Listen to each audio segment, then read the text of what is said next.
Yo, welcome back to the house where we talk news, celebrities, and hot topics. Listen, if you're a fan of the Real Housewives of Atlanta, then you might be curious about The Past, a movie that's been causing quite a stir for its supposed parallels to Drew Sidora's life.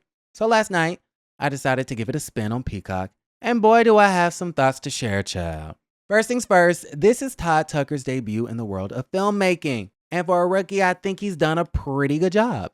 The Past definitely had its moments that grabbed my attention. I was genuinely intrigued for most of the movie. Keyword most, right? I felt like it took me 20 minutes to get into it. And listen, no tea, no shade on the movie, but I'm not a scripted girl.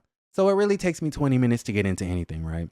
And then once it got good, it got good. Once the plot thickened, then baby, it was thick. But then as it went on, I kind of felt like it was kind of dragging out, like the sex stuff. Like too much reminiscing on it and too much fantasizing on it and too many flashbacks on it. I'm like, okay, like when do we get over this hump? When is the plot gonna thicken some more? I'm a little bit confused at the situation. But then, child, the man I was watching it with, child, my friend, he cracked the code before the code was cracked for me. And he noticed all the gems and the Easter eggs. And then when they finally revealed the ending, I was like, how the hell did you know that? Did you watch this before? He was like, no, I just know how to pay attention. And I'm like, okay, shade. The shade of it all. Listen, there's a reason why I recap reality television and not scripted. There's a reason why I talk about Housewives and not Succession. Okay, I need help with my, what is it called? Attention to detail. Okay, my attention span also is not that great. Listen, hence why it takes me 30 minutes to get interested, right? But no, so yeah, genuinely, I feel like I was kind of intrigued for most of it, right? Now, let's get down to the nitty-gritty. The character development in The Past was a bit like trying to put together a jigsaw puzzle in the dark, right? Confusing. Now, maybe it's because, again, my attention to detail is a little bit lacking. All right. So I'm like, okay, what does this person do again? And who is this person? And I thought he was a consultant, but now he's a real estate agent. And this lady is her boss, but also his best friend, but also the leader of the friend group. I was like, who are these people and what are their relationships? But I will say, as far as the characters, Candy's character was my favorite. Okay. I thought her acting was pretty good. I thought her character was funny. She did not play herself. I felt like Drew played herself. But then again, I do think the movie was about Drew. We'll get to that in just a second. But Candy didn't play herself. And I liked it. And yes, I know liked it is not a word. I went to school. Okay. I like to speak, what is it? Ebonics, African American vernacular.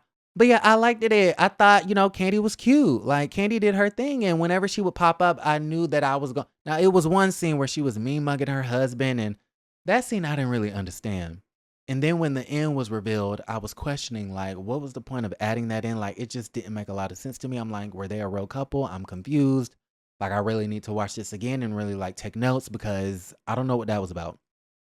But Candy's character was the highlight for me. So even though she wasn't the star of the movie, her supporting role, to me, made her shine through regardless. All right, so with that being said, though, yes, it was very, very interesting. So, like I said, a roller coaster of drama. But if that's your cup of tea, then you won't be disappointed. It's giving Tubi vibes. Of course, it's a independent Black film, and so if you like that sort of like dramatic independent Black film sort of situation, yeah, this is your movie. Now, as far as the acting is concerned as a whole, it had its ups and downs, right? Some cute moments, but it was leaning toward the just eye side. I'm not going to even lie about the situation. But as for the ending, okay, back to this ending.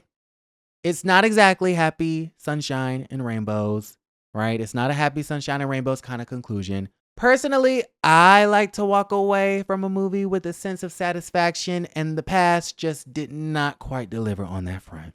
I felt as though we could have cut out a lot of those sex scenes, reminiscing and fantasizing about that sex, which it was hot and steamy. I got wet. I was definitely into it. Okay.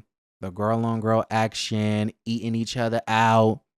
All right. And I think the sexiest sexual position in the whole thing didn't even include Drew. I will say that when Drew was having sex with the man, it wasn't as hot. It was dry and stale, but maybe it was supposed to be like that. All right. But listen, what was I saying? What was I saying? What was I saying? The ending. Okay, so the ending, right. So I feel like we could have cut out a lot of that sex stuff and sped up the plot a little bit more to get to the ending. What was the actual ending? So that we could have had a better ending, another ending. Because listen, the ending, it threw me for a loop. It was shocking. I did not expect it. Of course, my friend, like I said, cracked the code before I did because I'm slow. For me, it was very unexpected, which is great. I like the shocking aspect of it, the unexpected aspect of it. But I felt as though it was kind of like, okay, spoiler alert, the bad guys win and the movie ends. Like, as a movie watcher, as a viewer, it leaves like this unsettling, empty sort of feeling in your stomach. Like, I didn't feel fulfilled. I didn't feel satisfied. I didn't feel like I watched like a whole circle of life moment. There was no full circle moment. It was kind of like, gotcha and scene. So yes, it left me so empty. I wanted another ending. The ending was fine, but I wanted something else to happen afterwards. Okay, now spoiler alert, spoiler. We could have kept in the original ending, right? But then added another scene afterwards where we see that the mom already had surveillance cameras around her daughter's house. Therefore, she would have had footages from the past 7 years of these people setting up her daughter, right? And then they could have been exposed. But I think they set it up for a sequel. Okay, that's what my friend was. My friend, he's so smart. He's so smart. He was saying how they set it up to be like a sequel to where Candy is the star, because if you watch the movie, she's kind of set up to be the lead in the next one. So anyways, so yes, like I said, I ain't get that sense of satisfaction, but a really good dramatic ending nonetheless. Now listen, if you're a diehard Real Housewives of Atlanta enthusiast, you'll probably get a kick out of this movie. The uncanny similarities between Drew's on-screen persona and her character in the past are hard to ignore. It feels like Todd might have had some inside info that he used to craft this story, despite the official claims by Candy that it's not based on her life. Let me know how y'all feel about the situation in the comments down below. Like the video, subscribe to the channel, and don't forget to create a great day.